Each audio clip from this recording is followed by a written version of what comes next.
Waajirri galiiwwan magaalaa Shaashamannee gama raawwii hojii kurmaanaa sadaffaa bara 2018 qorate. Magaalichatti sadarkaa sassaabbiin galii irra jiru gabaasni raawwii hojii dhiyaachuun hooggansaa fi ogeeyyii waajjira galiiwwan magaalichaa sadarkaan jiran hirmaachisuun mariin taa'amee jira. Ka'umsa marichaatiif gabaasni dhiyaachuun hooggansi waajjirichaa sadarkaan jiran hojjettoota waajjirichaa sadarkaan jiraniif qaamota qooda fudhattootaa waliin qindoomuun milkeessuun akka barbaachisu akeekanii jiru. Hojii gaggeessaan waajjira galiiwwan magaalaa Shaashamannee obbo Dastaa Adishoo dhimmoota sassaabbii galii fi hudhaa ta'an adda baasuun qindoominaan hojjechuun keessaa ba'uuf akka danda'amu iddoowwan madda galii ijoo ta'an irratti xiyyeeffachuun akka qabamu ibsuun ogeeyyii fi qaamni dhimmi ilaallatu hunduu tumsa barbaachisaa gochuun galii qixaa karoorfameen sassaabuun karoora akka magaalichaatti qabame milkeessuuf hojjechaa jiraachuu ibsanii jiru. Gabaasa dhiyaate irratti mariin taasifamuun hanqinaalee fi ciminnaalee jiru adda baasuun kallattii hojii itti aanu kaa'ameera.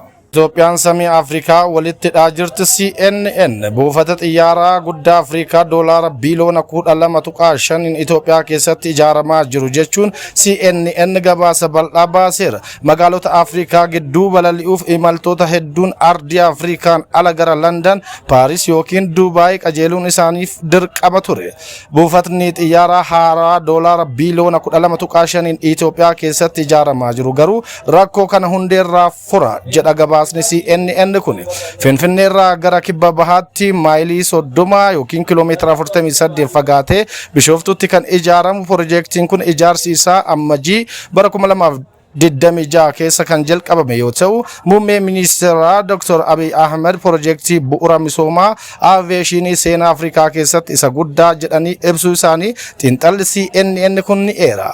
Marsaan jalqabaa bara 2030 keessa ni banama jedhamee akka eeggamullee eereera. Ijaarsi marsaa jalqabaa akka xumuramee waggaatti imaltoota miiliyoona 60 simachuun kan danda'u yoo ta'u, gara fuulduraatti gara miiliyoona 110 ni guddata jedha. Kunis buufata xiyyaaraa addunyaa irratti baay'ee hojjetu kan Atlanta Hartsfield Jackson bara 2025tti imaltoota miiliyoona 106 simate caala jechuudha.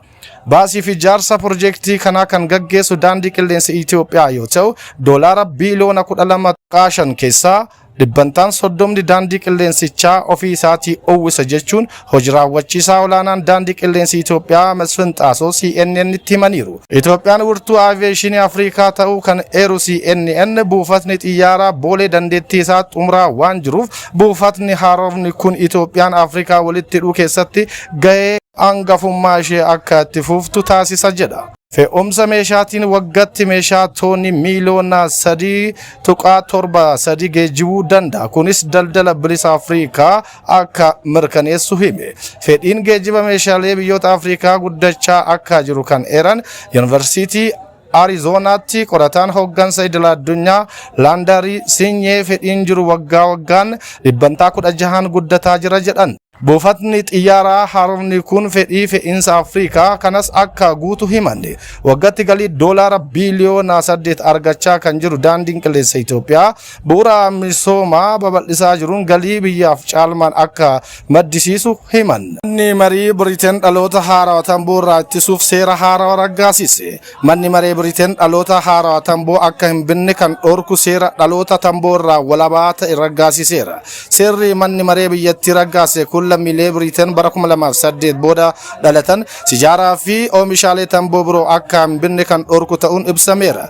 Dhorkiin kun tarkaanfiiwwan farra tamboo addunyaa irratti hanga ammaatti turan keessaa isa cimaa ta'uun ibsameera.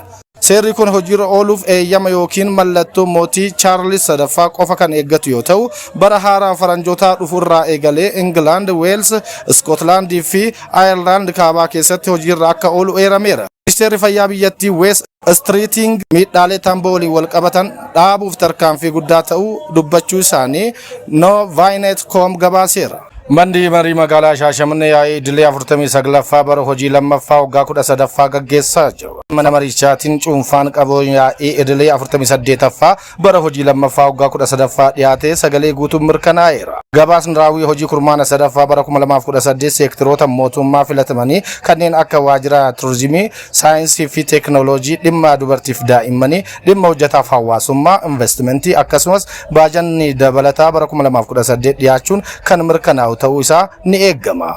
Afaan mana marii magaalaa Shaashamannee obbo Nuuriyee Muhammad akka jedhanitti manni marichaa hojiiwwan bakka bu'ummaa ummataatiin fayyadamummaan hawaasaa akka caalmatti mirkanaa'uuf hojjetamaa jiraachuu ibsuun seektaroonni mootummaas hojii kenna tajaajila hawaasaa fi karoora qabatan milkeessuuf hojjetaa turaniin gabaasaaleen dhiyaatan irratti ciminaa fi hanqina adda baasuun kallattii fuulduraa kan kaa'amu ta'us eeraniiru.